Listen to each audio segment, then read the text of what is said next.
Hello, young scholars in Georgia. The esteemed and venerable, and I might add fleek, Dr. Johnson has asked me to speak to you about his favorite subject, linguistics. I would be delighted. Well, let's discuss the reading. This first reading deals with a general overview of linguistics before we start the actual history of English. Let me hit some highlights from the reading. Let me start with this. Which hat do you think is more pretty? This one, or this one? You know, we could have asked the same question in a different way. Which hat do you think is prettier? Note that they mean the same thing. More pretty and prettier are fairly synonymous. Well, what about this? Which subject do you think is more complicated? Physics or chemistry? Personally, I loved physics and detested chemistry, but I found them equally complicated. Note this though.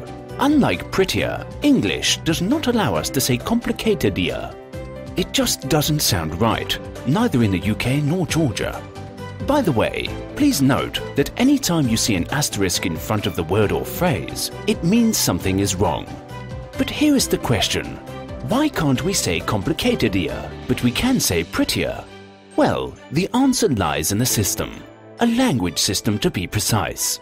We have hundreds and thousands of rules in our head that allow us to speak.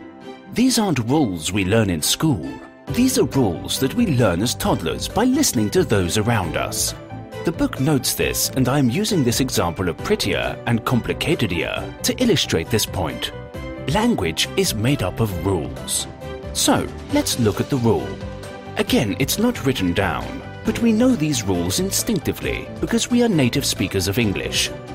The rule to make a comparative adjective is to add ER to the end of an adjective if it is a one-syllable word.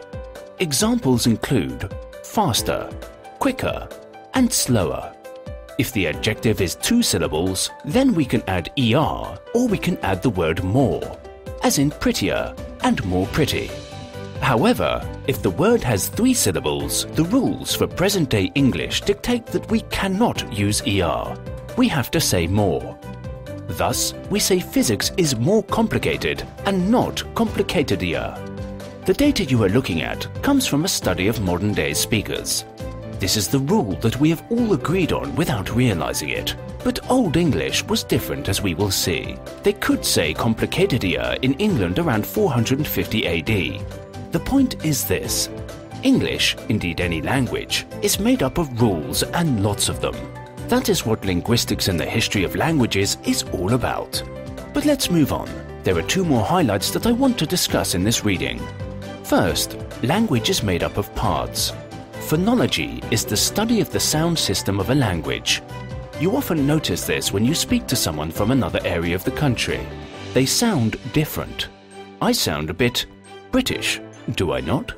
Morphology is the study of the parts of words.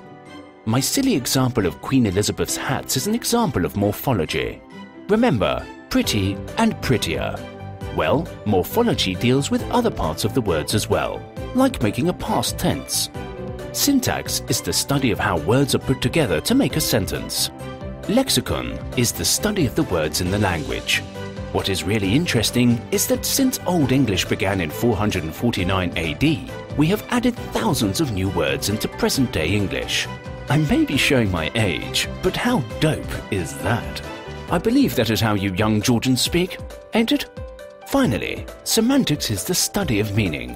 Did you know in Old English villain meant farmhand, but in present-day English it means an evil person? There is lots of material in a chapter about how and why words change their meaning. Be sure to look at it. Finally, the chapter discusses language change. A few points here. First, all languages change. It's not good or bad, it's just a reality. But why did English and French and Spanish and all languages change? Well, the major reasons are these. Articulatory ease means that we want to be efficient in our speech. We want to speak quickly. Over time, we start shortening words or changing our grammar to do this. Again, it's not good or bad, it just happens.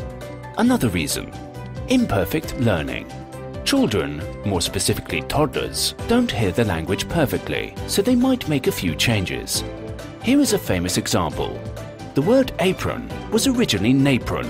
Someone a long time ago said, "Please pass me an apron." And someone, probably a child, misheard and said, "Sure, I'll pass you an apron." And boom, the word changed. Well, it probably happened a bit more slowly than that, but you get the idea.